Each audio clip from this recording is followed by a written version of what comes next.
I mean, we all know what stroke is. Stroke, to start with, is when the blood vessels, they actually run into the brain, when it hardens or it ruptures or it narrows to the point that it becomes damaging. Then the blood supply to the brain is cut off and the person develops what we call stroke. And so in UK, over 100,000 people yearly have stroke. And worldwide is over 11 million people worldwide have stroke. So it's not something that you say is restricted to UK alone. So what can you do to make sure that you're not part of the statistics? That you can it's not as if that you can, sometimes you can't, there are a lot of things you can do to stop it. Really, if you do these things I'm going to mention, you will be helping yourself and helping others as well. So I would say watch to the end. If you're going to go away, subscribe, save this video so you can go back and watch, because stroke is becoming one of the major causes of death in UK and worldwide. And so before I go into what you can do, what causes stroke in the first place, there are 4 things that are indicators of stroke. Number 1 is high blood pressure. And I will ask you, do you know your number? I've released a short video about knowing your number. Look for it and watch it, because this is important. So do you know what your blood pressure is? A lot of people are walking around, they don't even know what their blood pressure is, what their average blood pressure should be. If your systolic blood pressure is more than 140 and your diastolic blood pressure is more than 90, then something is not right. Then you need to see your GP. But how do you know this reading if you don't check it? So my advice is buy a home blood pressure monitor. Go to your pharmacist, go to your GPs, have your blood pressure checked. I would say have it checked at minimum once a year. Ideally, I would say twice a year. Because high blood pressure is a major contributing factor to stroke. The other contributing factor is cholesterol reading. Do you even know what your cholesterol reading is, or what they call the bad fat? So my advice is find out what your cholesterol reading is, because ideally it should not be more than 5 millimole per liter. I mean, these are the things you can find out from your GP, especially as you get older. If you have a family history of cardiovascular diseases like stroke, or if you're over 40, please see your GP. Ask them to do a blood test to know what your cholesterol reading is, because this is important. They will now decide whether putting your tablet is the solution, or for you to go on a special kind of healthy food to help you with your cholesterol.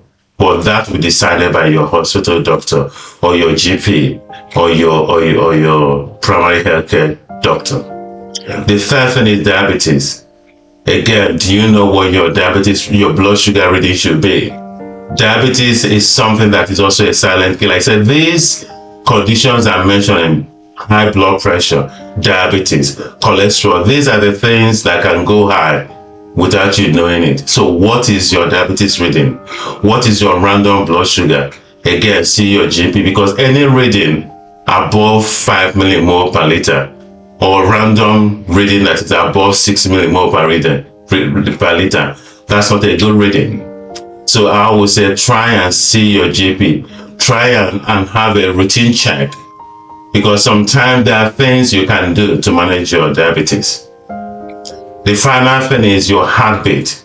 It's what we call arterial fibrillation. In other words, your part of your heart is beating higher than it should be. It is irregular.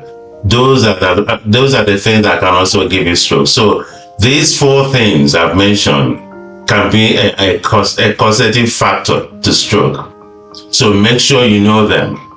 Make sure you know what your blood pressure is. Make sure you know what your diabetes or blood sugar reading is. Make sure you know what your total cholesterol reading is. And I'll make sure if you're feeling that your heart is beating abnormally, or you feel something is not right, my advice is see your GP. And so what are the things you can do to make sure that you prevent stroke? Number 1 is eating healthily. How healthy is your food? What do you have as a normal diet? These are important. Are you having a balanced diet? How much of saturated fat are you eating? How much of sugar do you consume in your diet? You see, some people don't realize how much sugar they have in their teas and coffees, or how much sugar they have in their fizzy drinks. These are important. Make sure you're not consuming a lot of sugar. Have a balanced diet. The earlier you start doing that, the better. The second thing you can do is also to drink less alcohol. People don't know how much alcohol they consume. The truth is that every bottle of wine or can of beer or whatever alcoholic will tell you how much unit of alcohol is in it. Do you even know how much unit of alcohol you are allowed to consume in a week? So for men and for women, if you're drinking more than 14 units of alcohol in every single week, that's a bit on the high side. I will not say stop drinking completely, but you need to moderate it. You need to make sure you're not drinking too much. Also, some people say, oh, I only drink on weekends. You see, the thing is that somebody who is drinking 8 units of alcohol a week spaced out is better off than somebody who is consuming 7 units all in one weekend. So it's a question of drinking those 14 units in a week, but spreading them out. So drinking moderate amount of alcohol will make sure that you control all these diseases I've mentioned in the past, and also make sure that you're starting early to prevent a future occurrence of stroke. Before I carry on to the next thing you should do, have you even subscribed? Please, if you haven't subscribed, hit the subscribe button, and I'll be grateful, because I will continue releasing new videos on the topics I'm dealing with is based on the demands and the question I'm being asked all the time.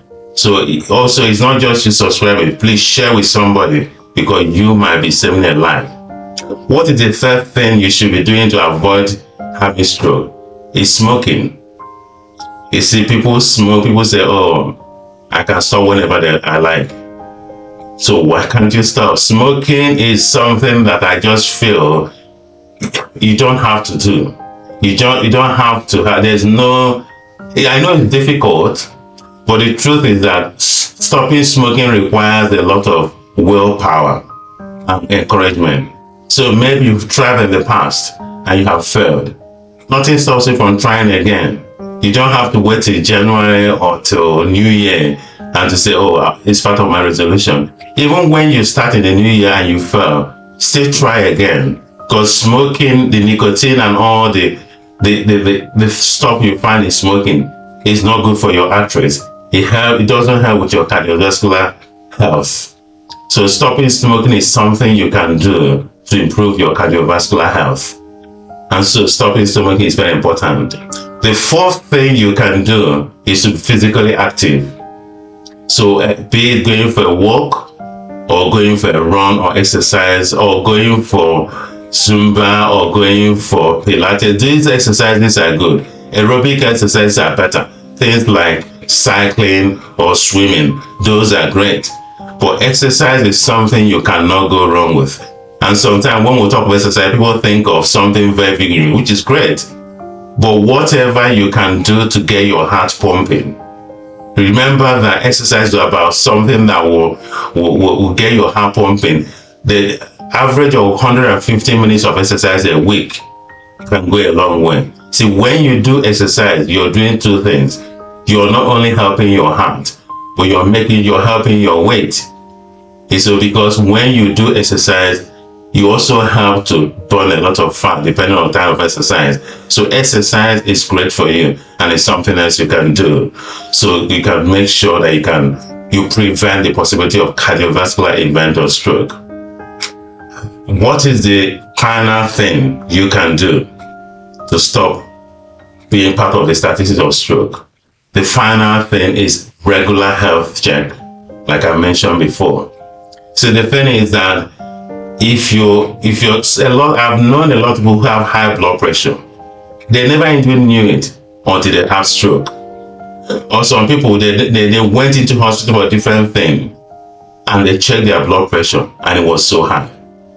So do not, especially if you are 40, or if you have a familiar history, maybe your grandparents or somebody you know in your family had a stroke in the past or had a history of or heart attack, you don't have to wait to be 40. Go to your GP, explain to them that these things sort of run in your family. The earlier you can find out about these conditions, the better you can prevent yourself. I mean, these days it's all about prevention rather than waiting for something to happen. So if you find that the doctor says you have high blood pressure, they can manage you on a diet. But when they realize the diet is not working, they can put you on a medication. You see, do not say, oh, I don't want to take medication. How can I assist you today? The truth is that I'm happy to taking one blood pressure medication could be it can save your life. That could be your difference between living healthy in the next 10, 15 years and having stroke and not being able to do anything. And also bearing in mind that if you start now, if you have to take one blood pressure medication or one medication for diabetes, that will help to manage things earlier on. What you don't want is to have such a high blood pressure that you end up being on 2 or 3 different blood pressure medications. So, on a final note, you don't have to be part of the statistics. These are the things you can do to help so you don't have to have stroke. I hope you got it. Thank you for watching. And like I said, if you haven't subscribed, please do and watch all my videos. I'm sure you can find them so helpful and so educative. And also share with someone. I mean, when you watch it, do not keep it to yourself. Share with someone who hasn't seen it, because you could also be helping someone to have a quality of life in the future. Goodbye.